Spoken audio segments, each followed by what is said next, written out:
Welcome, everybody, to the first edition of Aggie Gameday Extra. I'm Chief Meteorologist Max Crawford, along with the senior Texas A&M sports writer Travis Brown and sports director Tyler Shaw. Good afternoon, guys.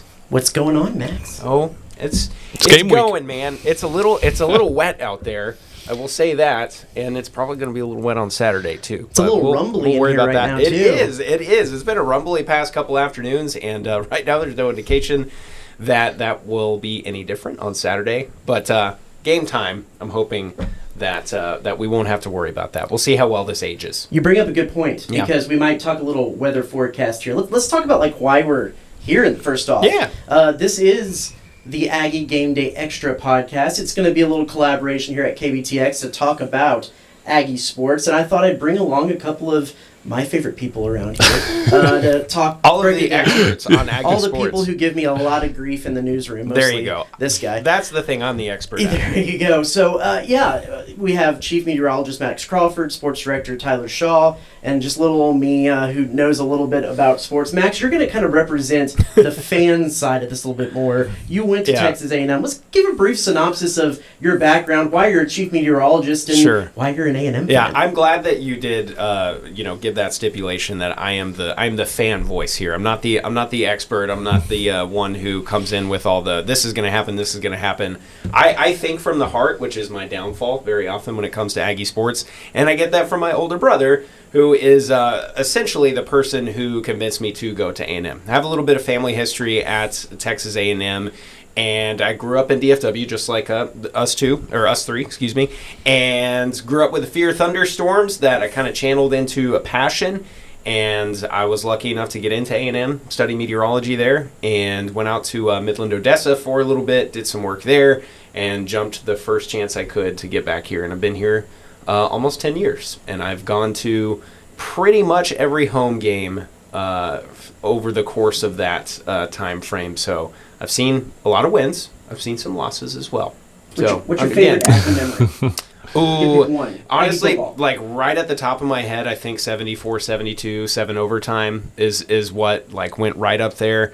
But the Bama win in 21 was really good. Nebraska back in 2010, 9-6. I think those are probably the top three. So yeah, you asked for one. I gave you 3. There you go, Tyler. Let's talk a little bit about you and your background. How'd you get here, and what's some of your favorite Aggies coverage memories? Right. So, didn't grow up an Aggie fan, but I did grow up in Texas, McKinney, just north of Dallas, and then went to BYU at school. Started my career in Wyoming, of all places. Loved it there for the year and a half I was there. Then came down here for the job. There was a sports opening, and this seemed like a great sports market, and it's proven to be a good choice because you get to cover the Aggies and all the high school that's here, and the fan engagement is awesome. And then about a month ago is when Darrell Bruffett, who was here for 37 years, retired. Wow. So I kind of just stepped into his role, and here we are getting ready to kick off football season. We got a couple of guys in the newsroom that are in new roles. Me and Tyler being 2 of them. Yeah, Sure. well, I guess technically me being 3. Right. We're all a bunch of noobs in here. And that's in the industry what we call a segue. Yeah. I'm Travis Brown. I've been in here in BCS for, this will be my 9th football season, and came down here, worked for the Eagle for 8 years. Before that, covered TCU and the Dallas Stars at the Fort Worth Star-Telegram, and before that, high schools at ESPN Dallas. TCU grad.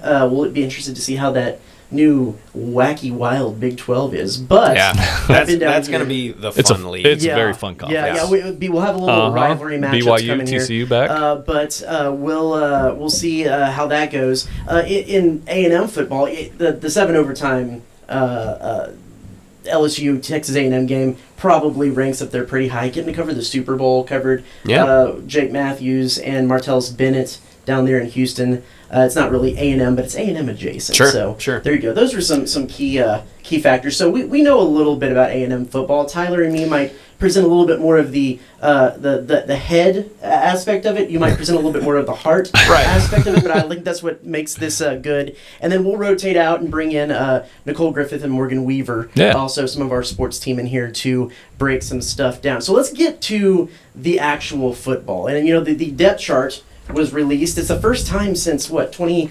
2021 that they It's released. been a few years. A depth chart here, and for camera 2, if you want to see Well, that's there. this is also how you know that y'all are the head and I am the heart, because y'all have got literature, and I'm sitting here with a cell phone and a cup of coffee. So You know, Yeah. that's fine. Right. That's what we want from you. We want the raw emotion. just happy to be here. So we got this depth chart, and I think first off, for both of you, we'll just hit this quickly.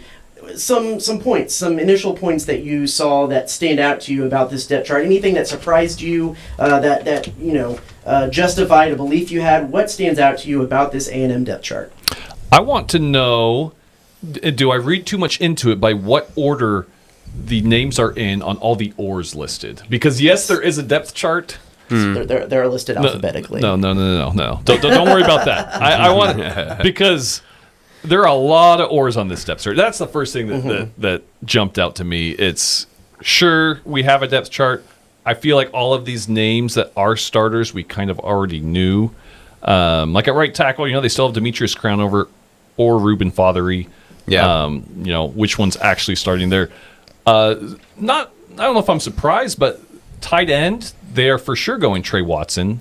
I think that was a minor surprise. Yeah, but it makes me wonder what Donovan Green, how Yeah. his camp has gone, Right. Sure. And of course, he was missed all of last season with the ACL injury. When asked, Mike Elko a couple times has said, he's kind of getting back. He's kind of like a freshman again, because not only is he taking some time to kind of relearn how to do some stuff and move his body around, but he has seen that exponential growth that sometimes you see from a first-year player. So that's Donovan Green. But even then, you have Shane Calhoun, which I guess it's alphabetical, but is another guy who could see some action as well. Sure. And it seems like we have heard from the coaches and the pressers just mention Trey Watson more, and I think the coaches are being nice and diplomatic about it, because they'll throw out other names, but it seems like the first name mentioned when they talk about the tight end room is Trey Watson. So has he got the plate book down? Is he making catches? Is he making the right blocks? He's got his footwork down and all that stuff. And did he just make those strides in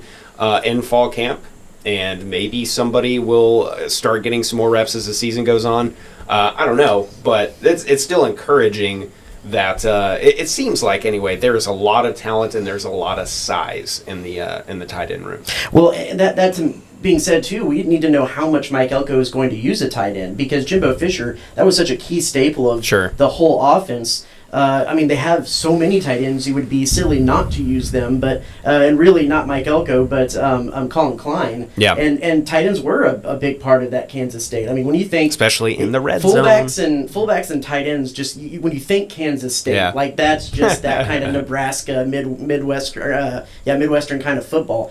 For me, I really kind of want to look at this linebacker battle, because you have Torian York, who's going to be the starter. He's impressed a lot of people by being the Mike linebacker last year, getting the calls as a true freshman, and he comes in and is going to be the guy, defensive captain. But there's three other guys who are in line to be that secondary linebacker in the 4-2-5 system that Mike Elko and Jay Bateman run. Those guys are Scooby Williams, Damian Sanford, and Solomon DeShields. And of course, they're listed alphabetically, Tyler, on the depth chart. But to me, it seemed like Scooby Williams is going to be the guy, because, first off, if you want to kind of read the tea leaves, he's the guy that they brought out to us to talk during fall camp, and that always kind of has to mean something. But that's another really, really interesting battle and interesting thing that was spelled out here on the depth chart. I think with the linebackers, I think it's a testament to the kind of talent they have, honestly. I think that we will see all three of these guys semi-regularly. Whether they roll out Scooby Williams. Above and beyond, you got Torian York's leader of this, that part of the defense, the linebackers.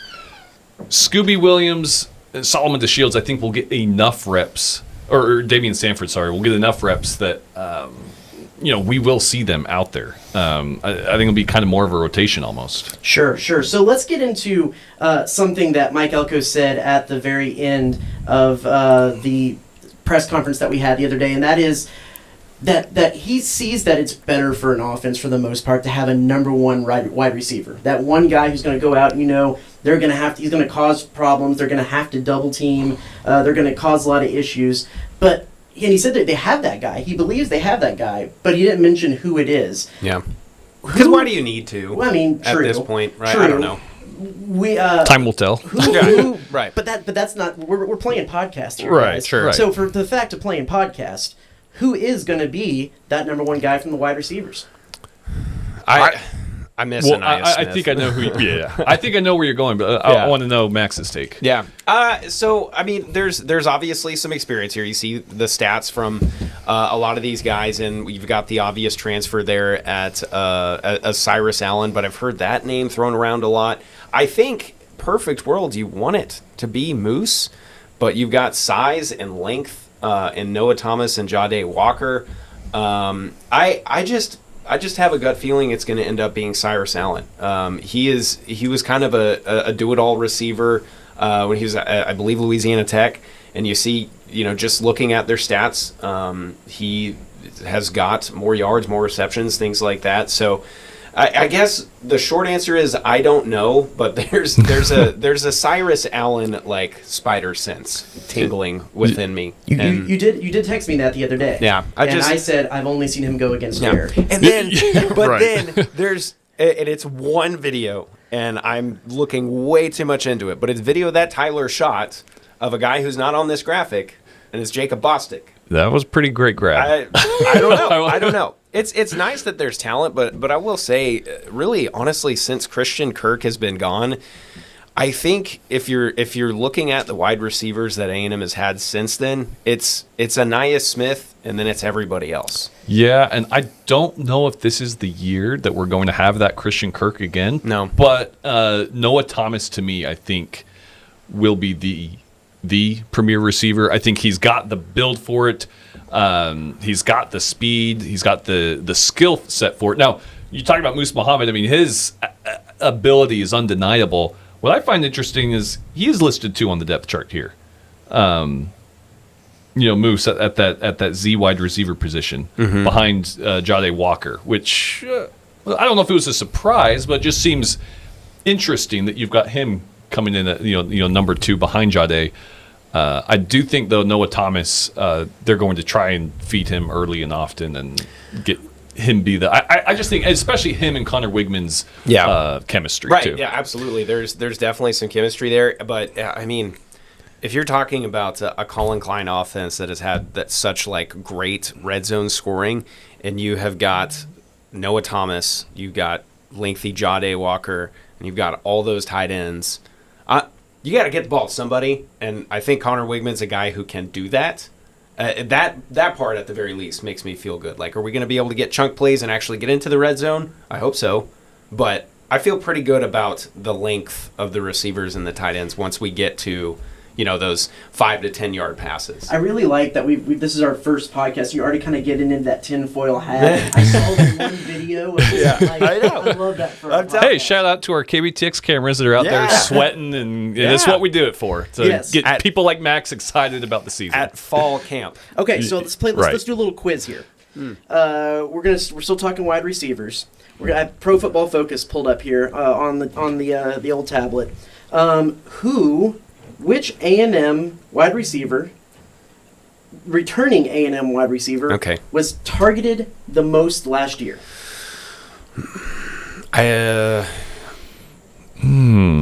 That's returning.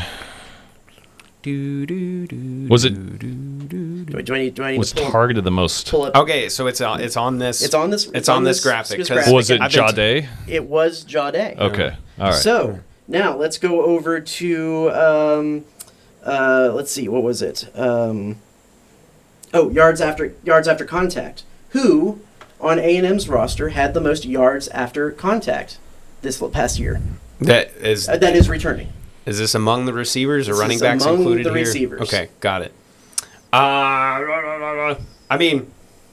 So this is returning wide receiver. I keep thinking Anais Smith. I need to accept the fact that he's Anais Smith did have, and he's on my least favorite team. Anais Smith did have the most yards after contact. But we're talking returns. here and the now. Got it. I think it might have to be Jahdae again. It is Jahdae again. Okay. And then let's go with who had the most drops last season per Pro Football Focus? Ooh. Tyler? Are you going to... My guess, and you're welcome to say your guess, my guess is, once again, Jade. that would seem to be the trend, so Yeah. I'll go there too. Jade. I think Jade could have a breakout season. I mean, I know I threw the drops in there because that was just Sure. another little fun fact. Sure. But he did have the most targets. You have the most targets. And the interesting thing is he had 59 targets. The next lowest, the one below him, Moose Muhammad with 37. Okay. Noah Thomas had 37. Now, Noah Thomas played one less game. But, I mean, Jade was kind of that guy behind Anaya Smith and Evan Stewart last year. Right, and you also have to think about the amount of quarterbacks that threw. There's 4 different quarterbacks: Connor, Max Johnson, Marcel Reed, and Jalen Henderson. So I think there is something to be said about that. That he was the guy that most of those quarterbacks seem to look to. Do you have any idea how many of those were from Wigman? You think you'd have to get into the weeds a little bit, but yeah. But that is interesting. The other interesting thing, and I know some people, especially the coaches, like to bash the Pro Football Focus grades, but of the returners, Jade Walker had the highest receiving grade at 72.3, just ahead of Noah Thomas at 71.3. He also had the best touchdown celebration. So for what it's worth. Yes, he did. And as we found out from the picture day, when they took the pictures of everybody who got over a 3.0 in GP last year, he had, 3.4? Yeah. That he screamed out, 3.4! Very proud of it, over too. and over again. Go check out Nicole Griffith's Twitter for that video. So he's very intelligent. Yeah, good for him. He was much better than I did in college. So it's good to have an intelligent receiver. Yes. So we'll shift a little bit over to this game coming up, the season opener against Notre Dame. And here's a fun fact that I found for y'all. It's the third year for a Notre Dame head coach, the lucky charm. Newt Rockne, the legendary Newt Rockne, in his third year went 9-0. The third year for Frank LaHaye, Arya Pergesian, Dan Devine, and Lou Holtz, they all won a national title in their third year. Brian Kelly, he played in the 2012 national championship game, losing to Alabama in his third year. This is a third-year head coach coming in here. Does that spell good things for the Irish, or is A&M going to kind of upset that trend? Well, I'm gonna let y'all take that one first anyway. I'll chime in if you want me to. I love these kind of trends and stuff, but I really don't think it has anything to do with what Marcus Freeman's going to do in year 3. I am still leaning towards an A&M win on Saturday, to be honest. I think that just with the home environment, how weird openers are. We just saw Georgia Tech, beat Florida State. And not comparing Texas A&M and Notre Dame to Georgia Tech, Florida State. Shout out Haynes King. Exactly. Yeah. Former A&M quarterback, Right. lighting it up. But I just have this gut feeling that A&M, their defense is what is going to keep them and ultimately win a close game against Fighting Irish, especially with how beat up they are. Sure. And another thing to look at, if I pull this back up real quick, you see some of these dates. You had Lou Holtz here in 1988, and then there was a big old gap from 1988 to 2012 there, where not much was going great for the Fighting Irish. So, there was a few people in there that probably had their third year that didn't go so great, and we'll see if this is that for Marcus Freeman. I think that this really comes down to the cliche battle in the trenches. Both teams have excellent defensive lines. I mean, at A&M, you got the Shamars, you've got Nick Scorton, you've got like Albert Regis. They got depth. They got guys who can get in there. At Notre Dame, they have the standout Howard Cross, who is a really good R.J. Oben, who is a really good Riley Mills at defensive tackle. It's going to be a tough day for those guys on. I think for both offensive lines. Yeah. But Notre Dame's offensive line, pretty banged up. They're going to start a true freshman at left tackle. Max, you were a former offensive lineman. I was. I would say, what's your take on the trench battle? I started all the way up until I got to the senior year where I had to be on varsity, and I did not start when I was on varsity, so it's not like I was the best offensive lineman, but I knew the plays. Okay, and I had the footwork and stuff like that. Leverage was my problem, but I think when you look at an offensive line, the biggest thing that jumps out to me, and we talked about this last week, was maybe the jump from 2019 to 2020, the skill and just the overall performance of the offensive line and that Jimbo offense, where they were giving up sacks left and right, maybe like 1.5 yards a carry in 2019 to all of a sudden in 2020, you do not want to play against this A&M offensive line that is going to bruise you and get that like 3.5, 3.8 yards per carry, and all of a sudden it's the fourth quarter, you're gassed, and after being tied most of the game, you're down by 14.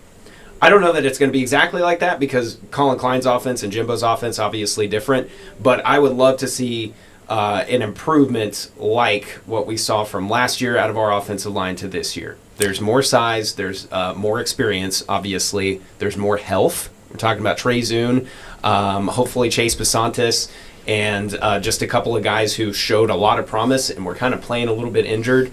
And I think that our offensive line is going to be at least marginally better, and I think that's all we really need. You keep Connor healthy, and I think we're going to be fine. Yeah, I don't know if, how great would that be if you have the jump from the 2019 to 2020? It might be asking a lot. I don't think it's going to be that, but whatever it is, I think you can expect it to be better than last year, and that's all you can ask for at this point. Yeah. I just worried that this offensive line's very first test is against that Notre Dame defensive line, but... And it gets easier from there, right? And I think you could also argue that, from the Notre Dame perspective, is that this is probably the toughest defensive line that they're going to get. Right. And this might be the toughest defense that they're going to get in a schedule that I wouldn't call easy, but it's a very favorable schedule for them. Well, yeah, I mean, you did bring up the third-year thing. Even if A&M spoils the Irish's game one, they could still run the table and have the season that they want. I don't know who. I think it might have been. I think it might have been. Oh my gosh, why am I forgetting his name? Game day guy, Desmond Howard. I think it might have been Des who said if Notre Dame wins this game, they're making the playoffs easy. Yeah. Mm-hmm. And I think they probably still could even without winning this game, but. It'll be interesting. Playoff, sure. Right, exactly. I think if A&M's defensive front can break down some of that inexperienced Notre Dame offensive line, they'll be able to make Notre Dame a little bit more one-dimensional. Riley Leonard, the dynamic, played a dual-threat guy, played for Mike Elko. Mike Elko talked about how great of a guy he was and how he's rooting for him every day except for the 3 hours on Saturday. But I'm not necessarily that convinced that he's as good of a passer as he is a runner and a rusher. And so if you can contain him and contain that run and make him have to pass the ball. Now, I'll bring it up here, too. It's something that we haven't necessarily talked a whole lot about. Here's the depth chart for the defensive backs, and there is a lot of new names on here. Sure. I've been playing the College Football 25 to add to, of course, my really scientific scouting. Of course. A&M's defensive secondary in that game is not good.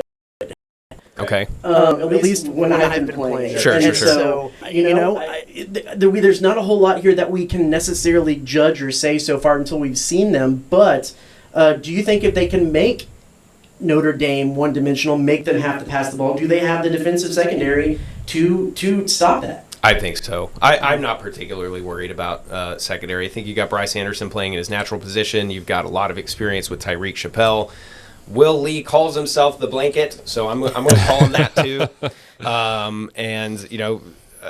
They've been talking really good things about Dalton Brooks and Marcus Ratcliffe. So, Des Ricks was, I don't think you automatically say he's going to be good because he was at Alabama, but I think there's a lot of talent in the backfield. I mean, this is talking season, so we can talk about the blanket. So I'm curious to see. Let's see if they can put their money where their mouth is and see what it actually looks like. But the thing I'm not concerned about is Elko leading this defense and Elko being kind of a defensive back specialist. I think that only helps in the scheming and everything. I think you have a good point, Travis. I think that will be something they try to exploit at first, and so I could see them getting some good chunk plays, picking on the defensive backs. But what did we talk about last week too, Tyler? The adjustments of an Elko defense. Yep. I think he'll shore it up by the time we get to the second half. If they have two bombs in the first half. Yeah. I don't think they're getting another big play in the second half. Right. Like, that's just how Elko's adjustments have been. Yeah. Right, and A&M's notoriously in the past been bad at controlling dual threat quarterbacks. Sure. But that was Jimbo Fisher and his most of his defensive coordinators. I don't remember that being as big of a deal when Elko was here as much as when DK Right. Durkin was here, but it's something notoriously that they've struggled with. One more thing to bring up, and that is maybe the thing that I'm looking forward to the most, or a player I'm looking forward to the most, and y'all can throw out one too, is Cassius Howell, the transfer from I forgot where he's from. Louisville. Mm-hmm. And he's playing that jack position, that hybrid defensive end linebacker. He said he's starting there. That means I would assume that's probably like the third down package type play. But man, the guy has a really interesting skill set. He's really quick for his size. Jay Bateman said that they can use him in coverage some, which makes sense to put him in that kind of hybrid position. So he's one guy that stands out to me. What's one player that you're the most excited to see? It might be an obvious choice, but Nick Scorton. Man, Yeah. I want to see the Bryan That's a good hometown answer. kid come here, put together an All-American type season, first-round NFL draft pick. I mean, I know it's a lot of expectation to put on Sure. the kid, but I mean, It's a good storyline. It is. Let's make that happen. And Yeah. as you know, guys in sports media, we love good storylines. We're just dudes in sports, Yeah. sitting around having a podcast. I think for me, it's a healthy Connor Wigman. I'm excited to see what he can do given time and given a couple of games to settle in. I think he'll be special. All right, so Yeah. game prediction time. I think you kind of already you did like the game day thing where you kind of teased it early, and now we're going to come back to the game all pick. right. What's your pick? I did say I was getting A&M in a close one that their defense is going to win for them, 21-17, Texas A&M. Connor Wigman has a fourth quarter touchdown drive to give him that 21 points. Okay. Maximilian, what do you think? So I have a similar score. I was going to say 20-14 or 20-17. I think there's going to be a couple of field goals. First game of the year, I think both teams will kind of have trouble punching it in once they get into the red zone. So I'm going to go 20-17 Aggies. I think that the winner is going to be in the 30s. Okay. I think All I right. don't know where, but they're going to be in the 30s. Loser is going to be about 24. I have A&M winning this game. We went through a little schedule thing for the preview that we have coming up here on Thursday. Uh-huh. So be sure to check that out. I'll go ahead and kind of ruin that right now and say I have them being an 8-win season. Sure. But I have them winning this game. The losses though coming at Missouri or against Missouri, LSU, Texas, and then the sneaky one at Auburn. There's That going to would be be the sneaky one. And it's we either gonna be don't have Auburn time to or talk Florida. about. We do not have time to Real talk quick. about You just upset how Max depressing today, that yeah. season would be if that was the case. We don't have time. We don't have time to talk about that. So well then be the optimist here. I'm going to say 9-3. I do think we drop one of those home slates, whether it's Mizzou or LSU. I don't know. I think it could be one of Florida or Auburn. I do think you have a point about Auburn because Hugh Freeze scares me, and it will be at Auburn. That's not an easy place to win. And then I think we'll drop a game somewhere that we shouldn't. So I'm going to go 9-3. I kind of echo. I'll be optimistic. If they beat Notre Dame, I think 9-3 is very doable, and I think that's kind of what they should be at. Yep. There you go. Well, we have a whole season ahead, and we have a whole season of the Aggie Game Day Extra podcast ahead. We'll be back every week to break down what happened the week prior and look ahead to the next week of Texas A&M football. So, for Max Crawford and Tyler Shaw, I'm Travis Brown. We'll see you next week.